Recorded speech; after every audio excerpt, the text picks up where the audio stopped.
Arriveranno in Veneto all'alba del 27 dicembre le prime 875 dosi di vaccino anti-Covid che daranno avvio alla campagna vaccinale più importante della storia. Tutto è pronto. La prima fase vedrà la somministrazione del siero agli operatori sanitari. Vede naturalmente tra i primi ad essere vaccinati quelli che sono in prima linea e quelli che finora, l'abbiamo già detto, si sono presi in carico prima di tutti i soggetti positivi, e quindi sono il sistema delle emergenze, la terapia intensiva, le malattie infettive, la pneumologia, ma anche gli operatori del territorio che vanno a casa dei pazienti o che fanno presso i propri ambulatori i tamponi. Poi si procederà con il resto del personale sanitario con priorità anagrafica per poi passare agli ospiti delle RSA.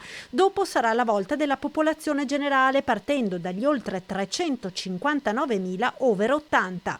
Questi saranno quelli che subito dopo le categorie che ho menzionato, cioè operatori sanitari e ospiti dell'RSA, perché è chiaro che sia all'interno di un RSA o che sia a casa propria, questi sono i soggetti più fragili che noi dobbiamo tutelare, quelli verso cui la malattia purtroppo determina maggiori compromissioni.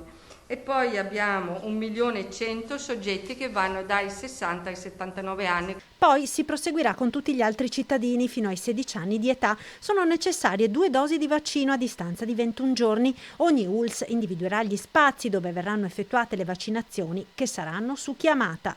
Faremo delle chiamate per coorte e nell'ambito della chiamata indicheremo esattamente dove le persone devono andare a vaccinarsi e con quale ordine. Dopo il vaccino la persona resterà in osservazione per 15 minuti, poi potrà tornare a casa. Molto alta la percentuale di adesione del personale ospedaliero. Per quanto riguarda l'adesione del personale abbiamo una stima che è intorno al 90%.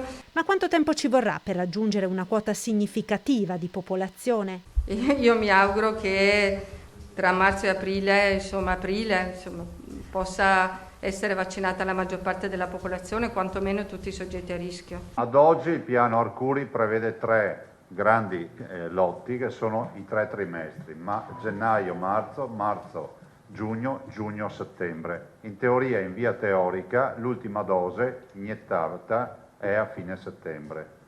Perché la dottoressa vi dice questo? Perché abbiamo visto che stanno precipitando, Stanno accelerando tutti i tempi. Stanno accelerando, quindi se domani mattina Arcuri ci manda 1 milione di dosi, capite che non siamo a trimestri ma siamo ai primi 3 mesi. Ecco. Un mese fa sembrava che ci fossero le dosi contate, adesso invece siamo già che ci hanno già avvisato che già dal 27, 28, 29 inizia arriveranno le altre. Più ne arrivano meglio è.